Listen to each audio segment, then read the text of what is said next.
Assalamualaikum warahmatullahi wabarakatuh.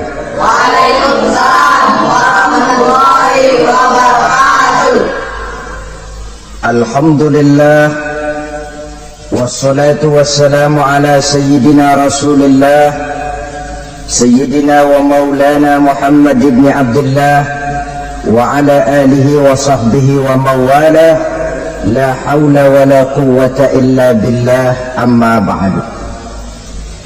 Bapak-bapak, ibu-ibu, saudara-saudara kaum muslimin rahimakumullah. Munafik orang yang punya dua muka. Munafik ini kan musuh dalam selimut. Di belakang kita dia caci maki kita. Maka demikian rupa watak orang munafik Allah benci betul.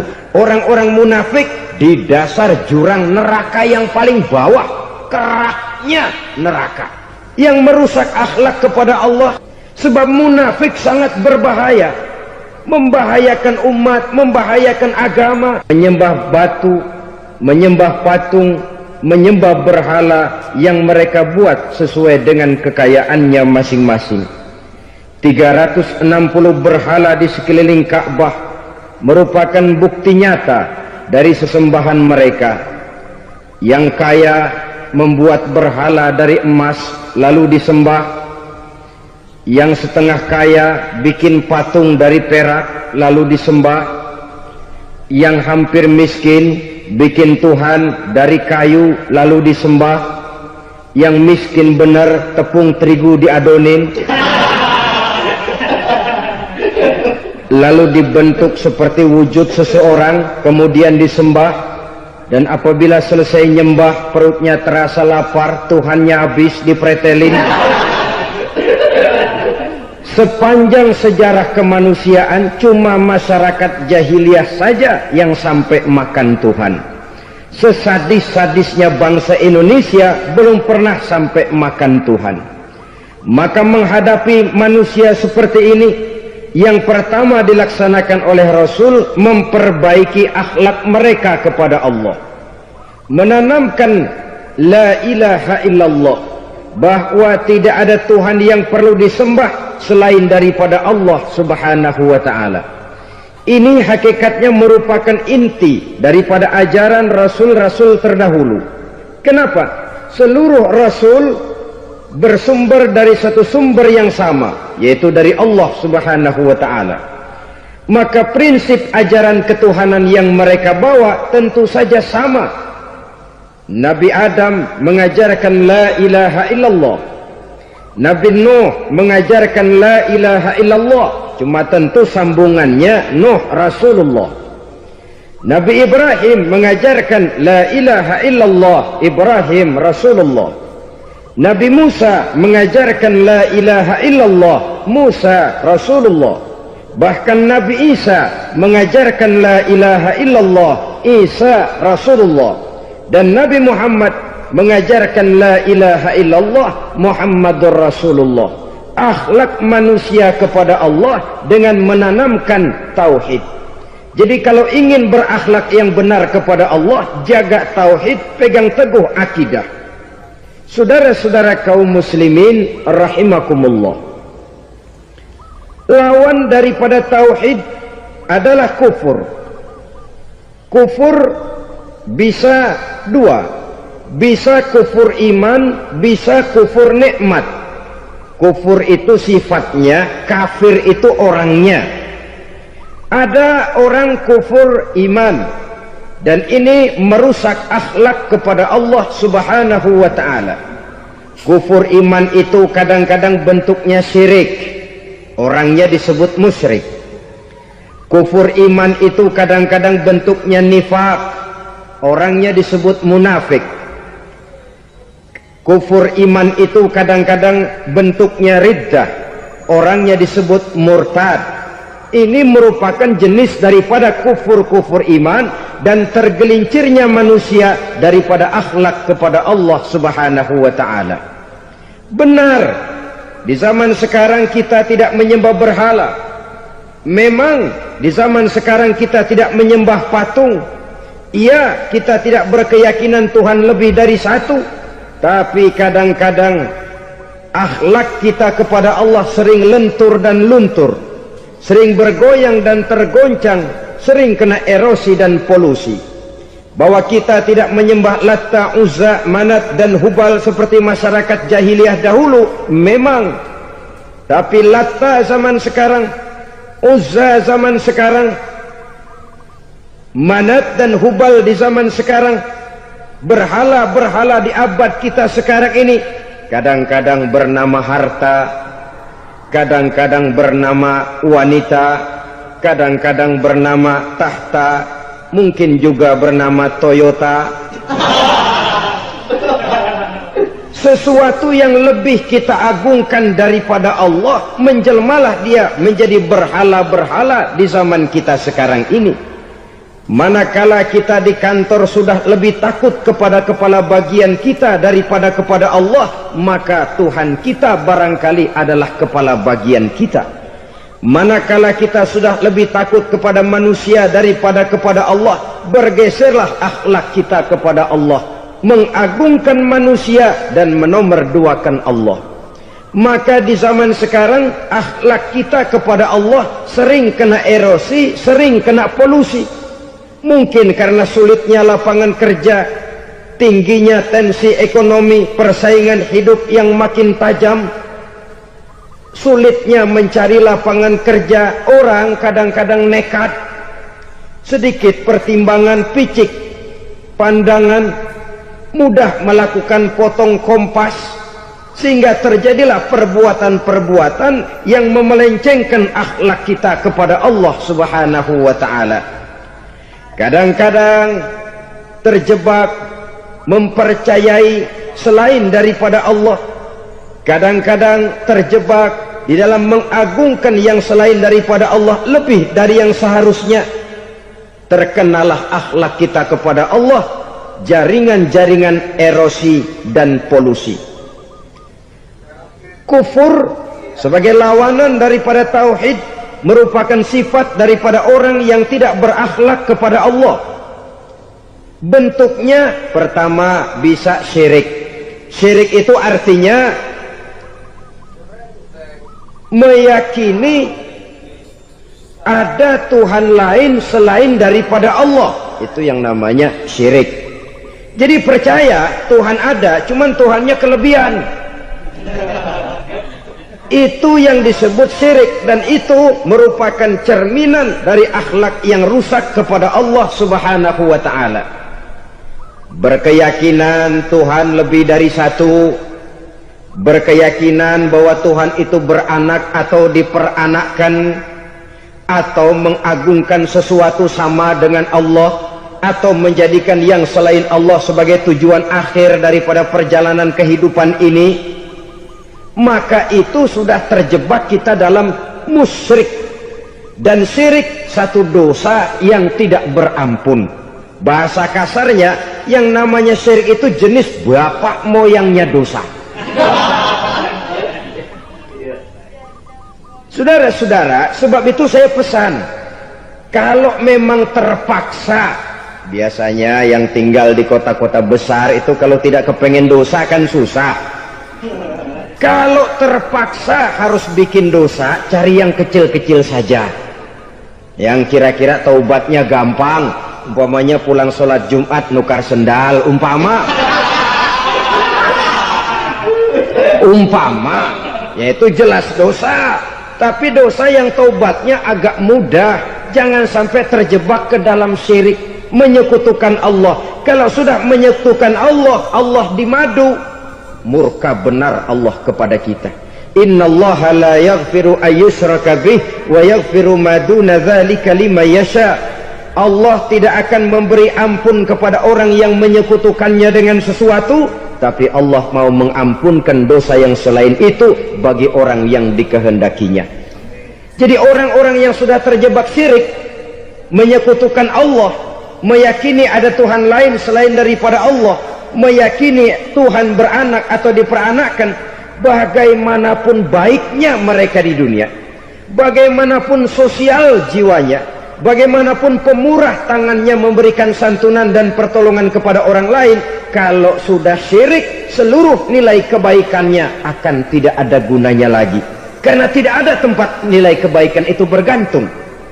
Sedangkan kita berbuat baik agar diterima oleh Allah. Kalau Allahnya marah kepada kita, siapa yang akan menerima nilai kebaikan itu sendiri? Ini bentuk yang pertama. Yang nyata-nyata menyembah berhala, syirik. Yang nyata-nyata beriktikad Tuhan lebih dari satu, syirik. Atau yang tersamar. Yang tersamar itu yang sering jadi penyakit kita. Saya sejak ada perkutut ini di rumah, perkutut. Saudara-saudara, yang merusak akhlak kepada Allah, yang merusak tauhid setelah syirik, bisa juga berbentuk nifak. Nifak itu sifatnya, orang yang punya sifat nifak disebut munafik. Asal katanya dari nafakun. Nafakun itu satu lubang yang punya dua muka, seperti goa, ada tempat masuk, ada tempat keluar. Maka munafik orang yang punya dua muka. Kalau bahasa kita, pandai bermain minyak di atas air, manis jika berhadapan, balik belakang lain bicara. Sehingga apa yang dinamakan nifak, kata Imam Ali Al-Jurjani dalam kitab ta'rifatnya, izharul imanu bil lisan wa kitmanul kufri bil qalbi. Menyatakan, menampakkan iman dengan lidahnya, tapi menyembunyikan kekafiran dalam hatinya. Dengan kata lain, lidahnya mah iman, hatinya mah kafir. Padahal hati itu yang dilihat, padahal hati itu yang dinilai. Kenapa lidahnya mengaku iman? Ya mungkin karena kepepet, mungkin karena kepentingan, mungkin karena ingin mencari kelemahan orang, lalu dia pura-pura beriman. Tapi sesungguhnya hatinya kufur. Ini merupakan penyakit munafik. Dan terus terang, menghadapi orang munafik jauh lebih berat daripada menghadapi orang kafir. Kenapa? Munafik ini kan musuh dalam selimut. Mau dibilang musuh nyata-nyata, apalagi di zaman Rasul ya, ketika periode Madinah, berat sekali menghadapi orang munafik. Mau dibilang kafir, kalau ketemu assalamualaikumnya medok juga. Mau dibilang mukmin, di belakang ngegerundel, nyari-nyari penyakit, nyari-nyari lantaran, mencari-cari gara-gara. Kalau kafir jelas kafirnya, kalau musyrik jelas musyriknya. Tapi munafik, di depan kita dia mengaku beriman, di belakang kita dia caci maki kita. Maka demikian rupa watak orang munafik, Allah benci betul. Sampai dalam Quran orang munafik itu divonis innal munafikin fid darkil asfal minan nar. Orang-orang munafik di dasar jurang neraka yang paling bawah, keraknya neraka. Saudara-saudara kaum muslimin rahimakumullah, sebab munafik sangat berbahaya, membahayakan umat, membahayakan agama. Di depan kita mereka ngaku pura-pura beriman, kalau pidato luar biasa, memuji agama setinggi langit, menampakkan seolah-olah dia orang yang dekat dengan agama. Saudara-saudara, agama penting, agama mutlak. Tapi yang ngomong begitu agamanya apa? Remeng-remeng. Cuma sekedar lipstick, cuma sekedar dekorasi, cuma sekedar kamuflase buat ngibuli orang lain. Dia mengaku beragama, mengatakan agama mutlak, menganggap agama penting, seolah-olah memperhatikan benar tentang tatanan kehidupan beragama, tapi sebenarnya di hatinya tidak lebih berkecamuk penyakit-penyakit kufur. Maka sifat munafik ini termasuk menodai tauhid, artinya merusak akhlak kita kepada Allah Subhanahu wa ta'ala. Sifat yang ketiga yang juga merusak akhlak kita kepada Allah dinamakan riddah. Riddah itu sifatnya, orang yang punya sifat riddah disebut murtad. Murtad keluar dari Islam. keluar dari Islam tentu tadinya di dalam Islam. Oleh satu perbuatan dia bisa menjadi murtad. Misalnya tadinya dia iman benar kepada Allah, tapi melarat. Kadang-kadang sehari masak, 3 hari libur. Akhirnya oleh kesulitan ekonomi dia tidak kuat. Ada yang menawarkan kebaikan, dibawain supermi, dibawain obat-obatan, diberikan beras. Goyah imannya, keluar dia dari Islam, ikut agama orang yang memberikan pertolongan kepadanya, memilih kesenangan sebentar dengan mengorbankan kebahagiaan yang kekal. Maka orang semacam itu riddah sifatnya, murtad orangnya, keluar dari Islam. Dan yang menyebabkan kita murtad bukan cuma orang nyata-nyata memproklamirkan diri keluar dari Islam tapi lalu mengikuti agama orang lain. Bukan cuma itu. Mengakui ada Rasul lagi sesudah Nabi Muhammad bisa menyebabkan kita murtad. Mengingkari nikmat Allah bisa menyebabkan kita murtad. Meyakini semua agama benar bisa menyebabkan orang menjadi murtad. Meragukan kesempurnaan dan kelengkapan Al-Quran bisa menyebabkan orang jadi murtad. Mengingkari sunnah bisa menyebabkan orang menjadi murtad. Banyak hal-hal yang bisa mendatangkan penyakit riddah dan membuat pelakunya menjadi murtad. Dan ini menodai akhlak kita kepada Allah subhanahu wa ta'ala. Itu tadi kufur iman, saudara-saudara. Nyata-nyata mengingkari Allah, baik dalam bentuk syirik, nifak ataupun riddah. Kufur yang kedua dinamakan kufur nikmat. Apa itu kufur nikmat? Sitru nikmatil mun'im au ya'malu fi mukhalafatil mun'im. Menutup-nutup nikmat Allah atau melakukan perbuatan yang menentang, bertentangan dengan kehendak yang memberikan nikmat. Jadi kufur nikmat pertama, nutup-nutupin Tuhan. Tuhan jalingin. Duit lu banyak amat, dari mana? Gua kerja. Lalu kerjanya nomor 1. Orang yang berakhlak kepada Allah, dia akan menjawab, kamu uangnya kok banyak, dari mana? Rizki dari Allah. Caranya, saya kerja. Kerja itu cara, rizki itu dari Allah datangnya. Bukankah di zaman sekarang kita sering terpeleset? Ini merupakan cerminan dari rapuhnya akhlak kita kepada Allah subhanahu wa ta'ala. Karena usaha saya memang, karena saya peras keringat banting tulang, tentu. Tapi sadarkah kita bahwa sepanjang yang bisa kita lakukan cuma berusaha, peras keringat banting tulang?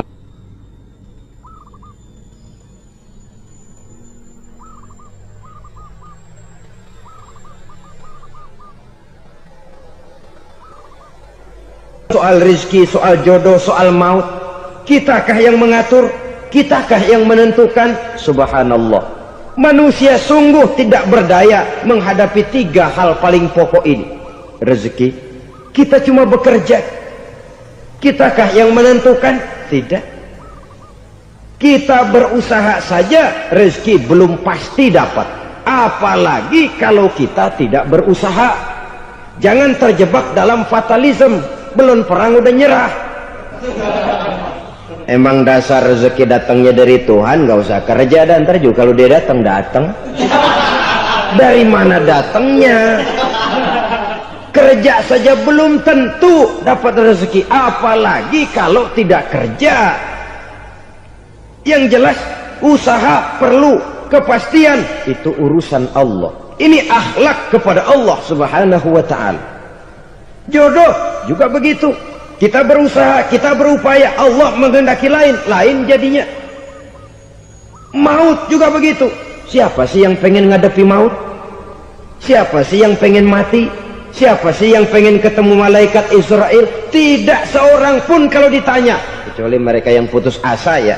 Kalau otaknya masih normal, mau mati mesti belakangan dulu udah dikit.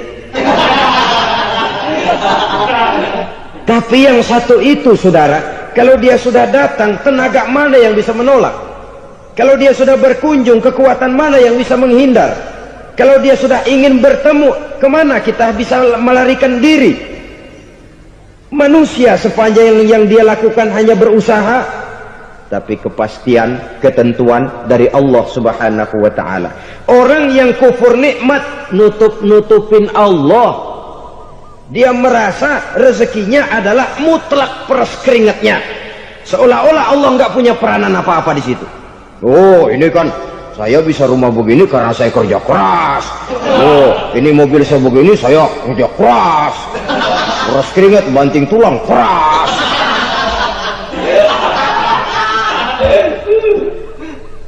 Saudara-saudara kaum muslimin rahimahkumullah, jadi menutup-nutupi Allah. Akibatnya nanti kalau dia berhasil, Allah ketutupan. Kalau dia gagal, orang lain dicaci maki, dicari kambing hitam. Yang kambing hitam kan mahal, karena orang sering cari-cari kambing hitam. Jarang orang mau jujur kalau bertemu kesulitan lalu mencari sebab pada dirinya sendiri. Yang paling enak ya nyalain orang. Lo begitu. Orang lain yang paling enak kita salahin. Au ya'malu fi mukhalafatil mun'im, atau dia melakukan sesuatu yang tidak sesuai dengan kehendak yang memberikannya nikmat. Diberikan kita tangan, mulut sih nggak berhenti, terima kasih Tuhan, alhamdulillah saya dikasih tangan. Cuma nih tangan enteng mat nabokin orang mulu. Itu sudah mukhalafatul mun'im, bertentangan dengan kehendak yang memberikan nikmat. Diberikan harta, mulutnya mah basah, terima kasih Tuhan, alhamdulillah dikasih harta, tapi pelitnya minta ampun, kikir, koret, medit. Ini juga termasuk kufur nikmat, mempergunakan suatu nikmat bertentangan dengan kehendak daripada yang memberikan nikmat itu sendiri. Saudara-saudara kaum muslimin rahimakumullah, oleh karenanya kufur iman memang lebih bahaya daripada kufur nikmat. Tapi jangan lupa, kufur nikmat bisa menyeret orang kepada kufur iman. Nah, kalau Allah udah dialingin, Tuhan sudah dinomor duain, lama-lama kenapa dia tidak mendewakan dirinya sendiri, mendewakan pangkatnya, mendewa-dewakan otaknya, mendewa-dewakan kemampuannya? Pada awalnya dia memang cuma kufur nikmat, tapi lambat laun kalau ini tidak diobati, secara pasti orang akan mengarah kepada kufur iman. Bisa berbentuk syirik, bisa berbentuk nifak, bisa berbentuk riddah. Saudara-saudara, oleh karena itu menjaga akhlak kepada Allah mutlak penting. Sebab apa? Kita tidak berakhlak kepada manusia saja, kita dikucilkan dari pergaulan. Kalau kita tidak berakhlak kepada Allah, dikucilkan oleh Allah. Hadis qudsi menyatakan, man lam yashkur ala na'mai wa lam yasbir ala balai falyakhruj min tahtis samai falyatlub rabban siwaya. Kata Allah, siapa orang yang tidak mau bersyukur terhadap nikmat yang aku berikan kepadanya dan tidak mau sabar terhadap ujian yang aku berikan kepadanya, falyakhruj min tahtis samai, persilahkan saja keluar dari kolong langitku, waliyatlub rabban siwaya, tolong cari Tuhan lain selain daripada aku. Murka Allah, diusir, cuman gak kedengeran aja. Siapa yang tidak mau syukur terhadap nikmatku, siapa yang tidak mau sabar terhadap ujian yang aku berikan kepadanya, persilahkan keluar dari kolong langitku ini, cari Tuhan lain selain aku. Langit Tuhan yang punya, Tuhan kita lawan, diusir dari kolong langit, mau pindah ke kolong mana?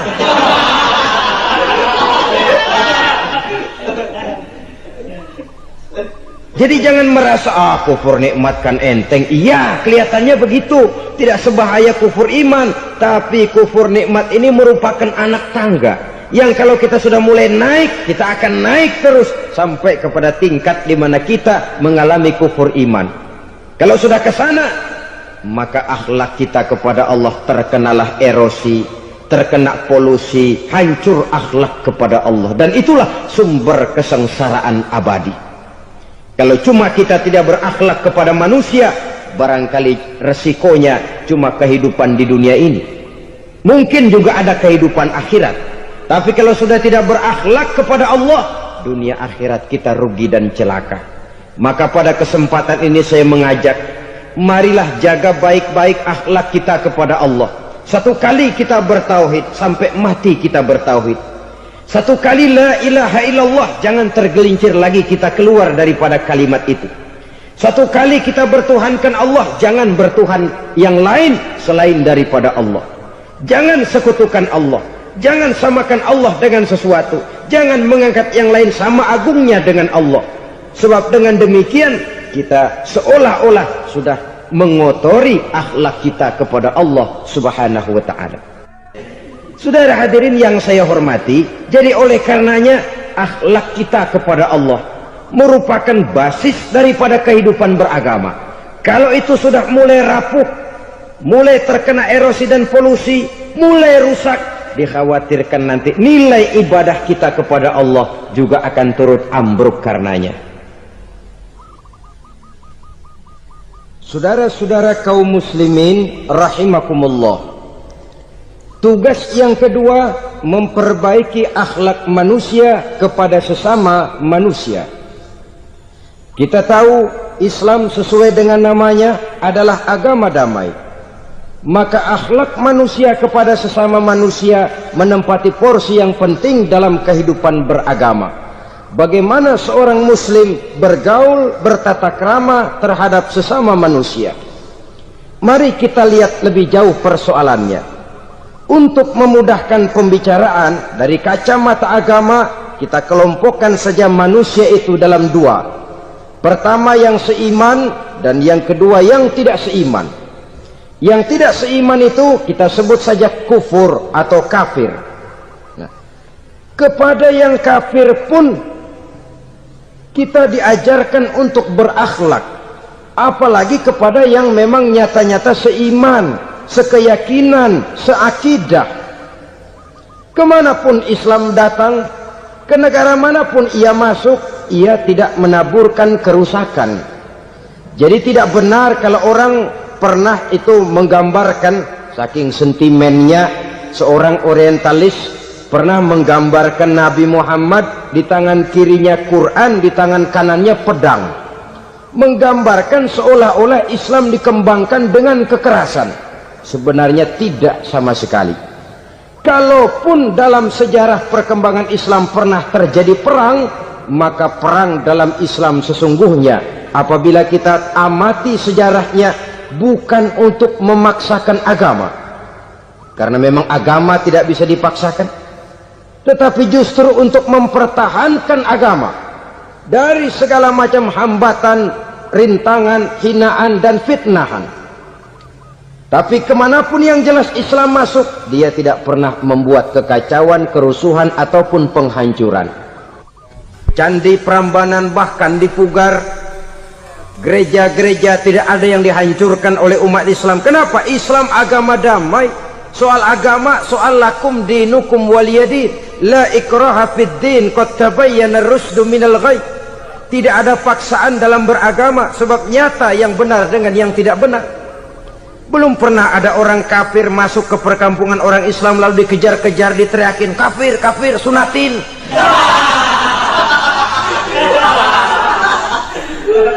Belum pernah. Kenapa? Islam menghormati orang lain agama. Nah, yang kafir ini macam-macam, saudara. Ada kafir harbi. Nah, ini kafir kerok. Ini kafir yang nyata-nyata memproklamirkan permusuhan kepada umat Islam. Nyata-nyata mengganggu ketenangan umat Islam. Kafir yang seperti ini yang boleh diperangi. Misalnya kita mau sembahyang Jumat dijagain, nggak boleh sembahyang Jumat, getok palanya.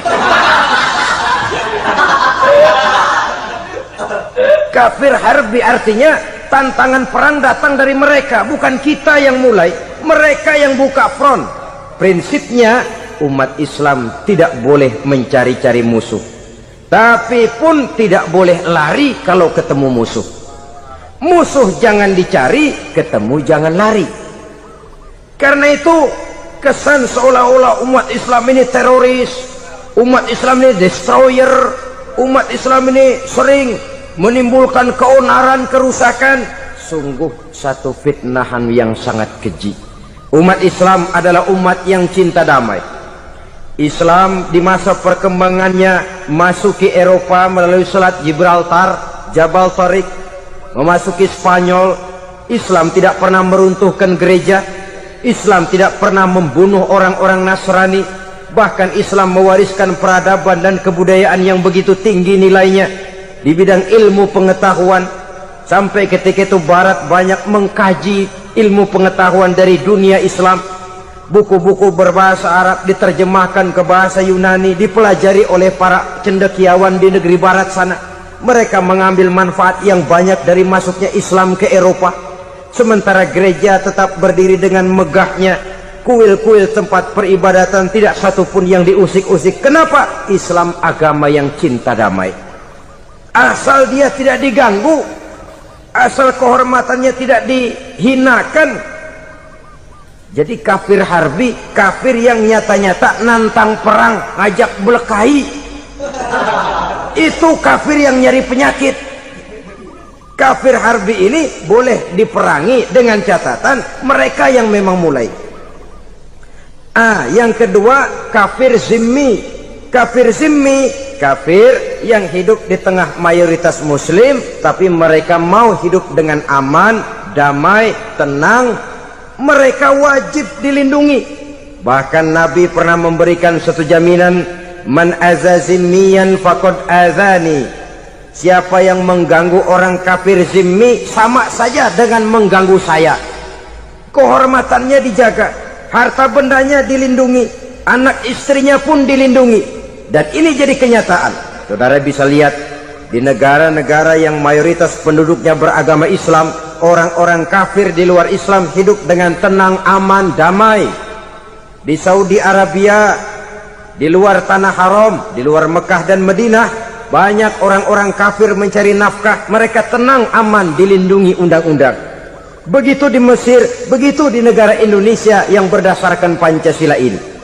Kehidupan beragama menimbulkan gairah, rukun, tenang, aman, damai, sepanjang tidak saling ganggu, tidak saling usik, menghargai orang yang sudah beragama, tidak menjadikan penganut suatu agama sebagai sasaran dari dakwah agama lainnya. Saudara-saudara kaum muslimin rahimakumullah. Jadi memang oleh Al-Quran kita dianjurkan asidda 'alal kuffar ruhama bainahum. Tegas kepada orang kafir, kasih sayang kepada sesama muslim. Tapi tegas bukanlah berarti marah-marahan, bukan berarti musuh-musuhan, bukan ngajaki perang. Tegas dalam arti punya garis tentang kehidupan beragama, lakum dinukum waliyadin. Soal kehidupan sosial, mari kerjasama. Bangun jalan, ayo rame-rame. Siskamling, mari bebarengan. Bikin puskesmas, mari sama-sama. Tapi kalau sudah soal agama, itu tidak perlu ada toleransi agama. Yang perlu toleransi antar umat beragama. Kalau umatnya mau kerjasama silakan, tapi tidak menyangkut soal ibadah. Jangan kerjasama di bidang ibadah. Itu kerjasama yang salah pasang, saudara-saudara. Sehingga dengan demikian toleransi adalah menyangkut kehidupan antar umat beragama. Sedangkan agama sendiri punya coupling yang nyata. Sehingga dengan demikian tegas kepada orang kafir dalam arti kita punya satu kepribadian, tidak ngambang. Enggak, lalu kalau ditanya orang, sebenarnya agama lo apa sih? Gua mah gimana musimnya aja. Agama pakai musim kayak rambutan. Akhirnya ya begitu, musim-musiman. Ke masjid kelihatan, ke gereja hayo, ke candi nongol, ke apa? Bingung malaikat bagaimana nyatetnya nih bocah ini. Di mana aja ada. Kita punya satu kepribadian. Saya muslim dan garis saya ini, lakum dinukum waliyadin. Bagi Tuhan persilakan agama Tuhan, bagi kami agama kami. Kami hormati Tuhan, Tuhan hormat kepada kami. Tapi soal agama, kaplingnya jelas. Kerjasama, mari urusan muamalah, bidang sosial. Yuk kita siskamling sama-sama dengan orang lain agama. Mari jaga kerukunan, kesatuan, persatuan, kekompakan. Perbaiki jalan yang rusak, mari sama-sama. Mendandani jembatan yang runtuh, mari sama-sama. Tapi sembahyang, kaplingnya lain-lain. Sebab Nabi juga dulu pernah ditawarkan begitu loh sama kafir jahiliyah dulu, Quraisy itu. Sudah Muhammad, sekarang begini saja, kita join aja daripada marah-marahan. Hari ini saya oke menyembah Tuhanmu Allah, besok gantian kamu menyembah Tuhan kita Latta, Uzza, Manat dan Hubal. Turun, qul ya ayyuhal kafirun la a'budu ma ta'budun. Soal ibadah kaplingnya jelas, tidak boleh dicampur adukkan. Sebab kalau tidak, kita akan mulai kehilangan identitas diri. Dan disitulah krisis kehidupan keyakinan beragama dimulai. Dari krisis identitas. Hujan gede kan mulainya gerimis dulu. Di mana-mana ya gerimis dulu. Gerimis makin lama makin gede. Kita akan mulai dengan kehilangan identitas diri. Dari sana nanti kita malu mengakui keislaman kita. Kalau orang Islam malu mengakui keislamannya, ini kan ironi, menyedihkan. Ngakui Islamnya saja malu, menonjolkan keislamannya malu, tidak ada rasa bangga beragama. Padahal ini modal dasar. Hanyalah dengan rasa bangga beragama kita lalu konsekuen. Bangga yang tidak konsekuen, wah pokoknya kan gua kan Islam, agama yang paling benar. Tapi hidupnya sendiri jauh dari tuntunan Islam. Itu bangga yang tidak beralasan, bangga yang tidak perlu dibanggakan sebenarnya. Kebanggaan yang membuat kita konsekuen dan dekat dengan kehidupan beragama. Jadi dengan demikian saudara-saudara, kepada non-muslim kita juga harus berakhlak. Bukankah ini sudah dicontohkan oleh Rasul? Bagaimana beliau disambiti orang di Taif, yang menyambiti malah didoakan. Bagaimana Suraqah mau membunuh beliau, malah Suraqah didoakan. Bagaimana Abu Jahal dan Abu Lahab saking mangkalnya. Ini Abu Jahal pernah gali lubang di kamarnya sendiri, di depan tempat tidurnya. Setelah dia gali lubang, ditutupin pakai keras korma. Lalu dia tarik selimut, belagak meriang. Dia pesan pesuruhnya, bilangin Muhammad encangnya meriang. Pamannya sakit, minta ditengokin. Nabi dengan segala husnuzonnya berangkat nengokin. Abu Jahal dari balik selimut ngintip. Itu dia Muhammad, itu dia tuh. Dia tuh, masuk Dani, masuk. Mulai di jalan, senang Abu Jahal. Terus dah. Begitu ke pelosok, masuk ke lubang, gue pendem terus lalu. Memang niatnya mau mencelakakan Nabi. Sudah tinggal beberapa langkah lagi Nabi akan berjalan ke arah lubang itu. Malaikat Jibril ngasih tahu, Muhammad, Abu Jahal pamanmu cuma pura-pura sakit. Di depan tempat tidur itu ada lubang sudah dia gali untuk menjerumuskan kamu. Sudah balik pulang. Balik badan Nabi. Sudah hampir mau melangkah, kakinya malah muter pulang. Abu Jahal yang ngelihat Nabi sudah hampir jatuh nggak jadi, balik pulang.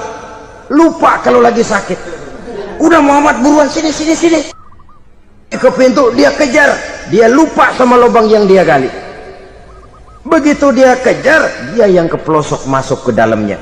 Sejak saat itu ada pepatah, man hafara hufratan waqa'a fiha. Siapa yang suka nggali lubang, dia sendiri bakal terpelosok ke dalamnya. Jatuh dia ke lubang yang dia gali. Padahal ya paling banter 2 atau 3 meter paling dalam.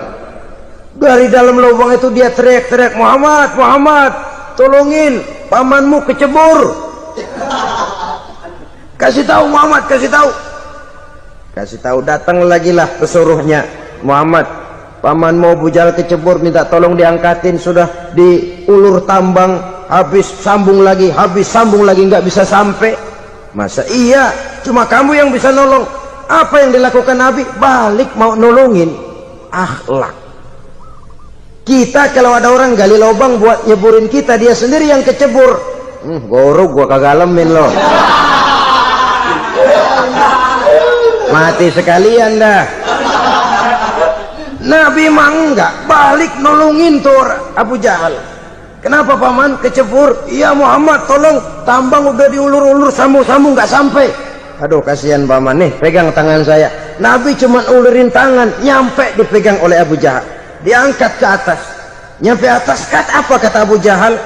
Tambang bergulung-gulung nggak nyampe, kamu cuma pakai tangan doang kok bisa Muhammad, hebat banget sihirmu.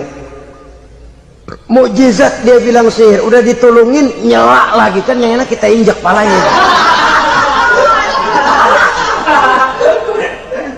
Orang dulu bilang wah katanya nolongin anjing kejepit, udah selesai ditolongin malah yang nolong digigit. Saudara hadirin yang saya hormati, kepada orang-orang kafir kita harus berakhlak, menghormati mereka, tidak memaksakan satu keyakinan dalam batas-batas yang ditolerir oleh agama, yaitu pada masalah-masalah sosial dan muamalah. Itu kepada non-muslim, apalagi kepada sesama muslim. Baik akhlak kepada orang tua, akhlak kepada guru, akhlak kepada jiran atau tetangga, itu semua termasuk dalam akhlak kepada sesama manusia. Akhlak kita kepada orang tua, kadang-kadang kita orang timur ini ketularan orang barat. Engkongnya dianggap CS,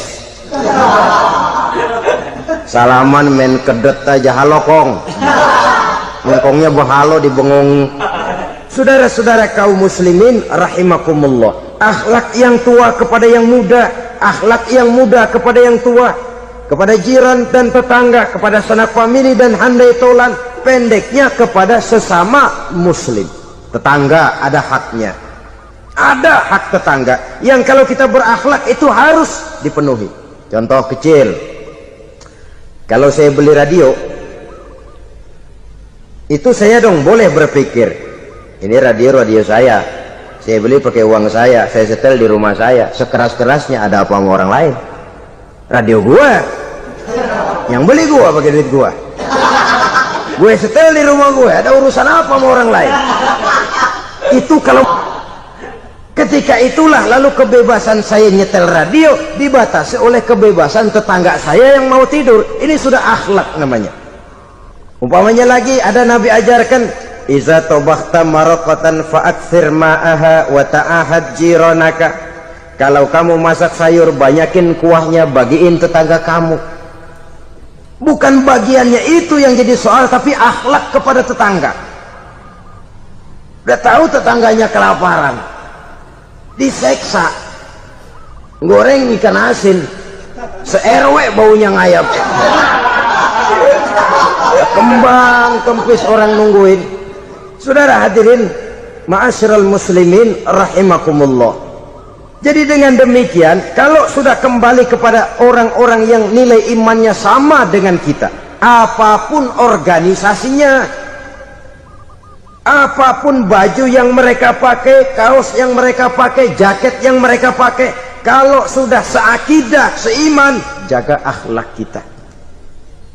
Pendapat boleh berbeda, kaos boleh tidak sama, jaket boleh beraneka warna, bendera boleh beragam-ragam, tapi ukhuwah Islamiyah ini utamakan. Adalah lebih baik mencari persamaan dalam kehidupan dan bukan memperbesar perbedaan. Hanyalah dengan mengembangkan nilai-nilai akhlak semacam ini, toleransi tidak hanya diperlukan kepada yang non-muslim, kepada sesama muslim pun toleransi. Artinya apa? Jangan memponis amalan orang lain. Yang usolli, yang tidak usolli, berjalanlah menurut keyakinannya masing-masing. Jangan lalu memponis, itu namanya nggak toleransi. Kamu nggak pakai usolli ya? Enggak. Brengsek. Kamu pakai usolli ya? Iya. Bid'ah. Lah dua-duanya kagak yang bener. Kalau yang sembahyang kagak bener, bagaimana yang kagak sembahyang? Apa itu yang bener? Toleransi, setuju dengan perbedaan pendapat, jangan memponis amalan orang lain, karena kita hanya beramal, hak menerima adalah Allah subhanahu wa ta'ala. Jangan sebentar-bentar mencap bid'ah, bidah dolalah finnar, neraka. Kayaknya neraka kapling orang tuanya kali. Gampang bener masukin orang ke neraka. Kita kadang-kadang bisa toleransi dengan orang luar, tapi kepada sesama muslim toleransi tidak sanggup kita adakan. Mengklaim merasa kita yang benar, orang lain salah semua, itu tidak toleransi namanya. Mentang-mentang jadi ustadz nih, satu-satunya ustadz di sini ya, semuanya mesti ngaji kemari. Kalau nggak ngaji kemari Islamnya kurang tapi benar. Toleransi. Saudara-saudara kaum muslimin rahimakumullah, lapang dada menghargai orang yang berbeda pendapat, apalagi kalau perbedaan pendapat itu menyangkut hal-hal yang tidak prinsipil, menyangkut hal-hal yang sekunder dalam kehidupan beragama, menyangkut masalah-masalah yang dalam bahasa fikih disebut soal-soal furu'iyah. Tidak usah menyebabkan kita bersih tegang. Kepala sama hitam pendapat boleh berbeda dan halal. Bahkan Nabi mengatakan ikhtilafu ummati rahmatun, perbedaan pendapat di kalangan umatku bahkan menjadi rahmah, sepanjang perbedaan pendapat itu diiringi dengan rasa toleransi. Tapi kalau sudah main baku hantam, main klaim, memponis orang lain, akhirnya timbullah keretakan. Jangan heran kadang-kadang satu masjid dua kelir. Ya soal kelir boleh kelar-kelir, boleh kelar-kelir, tapi kalau harus terlalu mencolok menyebabkan timbulnya keretakan, saya kira yang akan turun bukan lagi rahmah tapi bala. Bala akan menimpa kita, jatuh kita menjadi umat yang lemah. Oleh karena di antara kita sendiri, sesama kita tidak pandai bertoleransi, tidak lapang dada. Ada anak muda kelihatannya mau majuan dikit, yang tua curiga. Nah, kalau dia maju pasaran gua bangkrut dong nih. Lalu ditekan tuh anak ditekan melejit.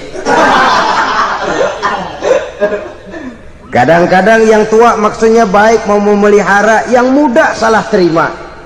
Kan tua kejemur. Dari dulu sampai sekarang gitu-gitu doang, anak kemajuannya. Padahal yang tua barangkali maksudnya juga baik, mau memelihara. Sebenarnya kalau kita bisa mencoba mencari titik temu dengan alur komunikasi, tidak merasa diri yang paling benar, tapi toleransi, boyak menerima pendapat orang lain, setidaknya mau mendengar omongan orang. Yang susah kalau udah kena penyakit nggak mau ngerti omongan orang, nggak mau nerima pendapat orang. Kodok di kolong tempayan, cukeng kayu asem, asal ijo udah ijo aja, ijo dah. Nggak ngerti omongan orang, yang kayak begini yang orang jadi kesandung. Oleh karena itu saudara-saudara, alangkah nikmatnya kehidupan ini apabila kita menyadari kita ini ummatan wahidah, satu umat yang satu, yang diikat dengan akidah. Kalau kepada yang non muslim saja kita diajarkan untuk berakhlak, apatah lagi kepada yang seiman, seakidah, sekeyakinan. Wajarkah perbedaan pendapat yang kecil-kecil lalu menyebabkan kita bertolak belakang, cerai-berai, centang perenang? Bila bertemu di jalan yang satu menyisih ke kiri, yang lain menyingkir ke kanan. Kalaupun juga bercampur di tengah kumpulan orang banyak, persis air dengan minyak. Yang atu melengos, yang atu madep mojok.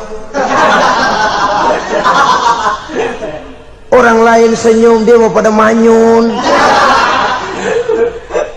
Saudara-saudara kaum muslimin rahimakumullah, realita ini walaupun tidak enak, pahit, tapi masih hidup di sebagian masyarakat kita.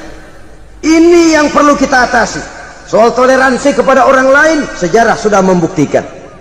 Mari kita jangan cuma bisa mengajak orang lain, umat lain untuk bertoleransi dengan kita, tapi kepada sesama kita, toleransi ini perlu kita tegakkan, perlu kita bina, terutama di dalam kita menuju bentuk ideal daripada konsep ukhuwah Islamiyah ini, yang memang selalu kita akan cari bentuk-bentuk idealnya sejalan dengan perkembangan situasi dan kondisi yang dihadapi oleh umat. perbedaan organisasi, perbedaan kepentingan organisasi tidak seharusnya menyebabkan kita merasa meremehkan orang lain dan mengangkat diri, mengklaim diri sebagai yang ter. Jadi dengan demikian, apabila yang pertama tadi akhlak kepada Allah dinamakan hablum minallah, maka yang kedua ini merupakan hablum minan nas.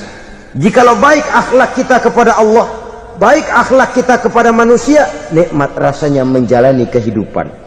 Kadang-kadang orang akhlaknya kepada manusia baik, tapi kepada Allah tidak baik. Hormat sama yang tua, menyayangi yang muda, sama tetangga rukun, tapi sama Tuhan nggak mau sujud. Ini baik kepada manusia, tapi tidak berakhlak kepada Allah. Atau sebaliknya, sujudnya sama Allah mah tekun, bener khusyuk, bahasanya juga fasih, luar biasa. Tapi sama manusia sombong, takabur, ujub, merasanya dia doang yang paling benar. Sebab iblis itu ya, itu kadang-kadang datang lewat hati dan memang selalu markasnya di situ. Kalau dia tidak bisa menggoda kita dengan yang lain, dia tumbuhkan sifat ujub. Dia bisikin, wah memang di kampung ini yang paling banyak ibadahnya ente, yang lain mana, lihat tuh kerocok semua.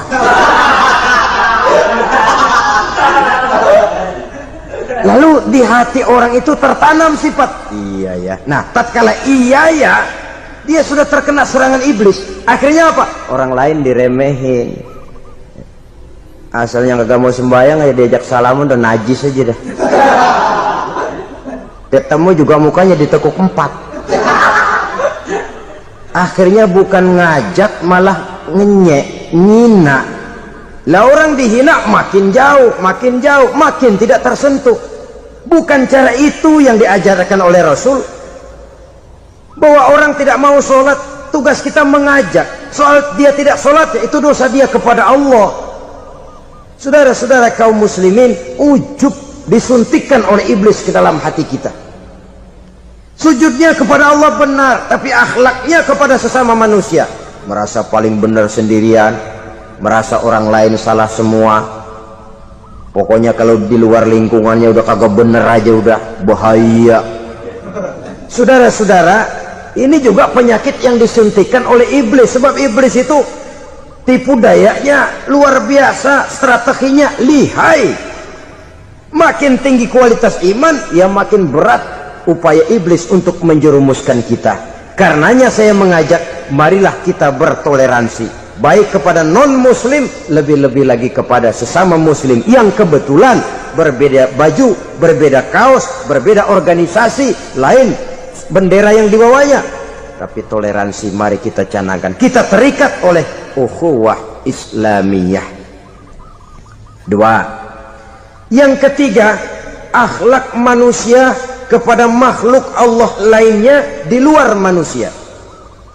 Islam satu ekosistem, satu lingkungan hidup yang membuat kita nikmat menjalani kehidupan ini. Inilah saja yang kita bicarakan pada pertemuan kali ini. Marilah kita membina nilai-nilai akhlak walaupun berat tantangannya. Sungguh lebih baik rakyat rendah yang berakhlak tinggi daripada pejabat tinggi yang berakhlak rendah. Karena nilai manusia pada akhirnya ditentukan oleh akhlaknya itu. Terima kasih atas segala perhatian. Mohon maaf atas segala kekurangan. Wabillahi taufiq wal hidayah. Wassalamualaikum warahmatullahi wabarakatuh. Waalaikumsalam.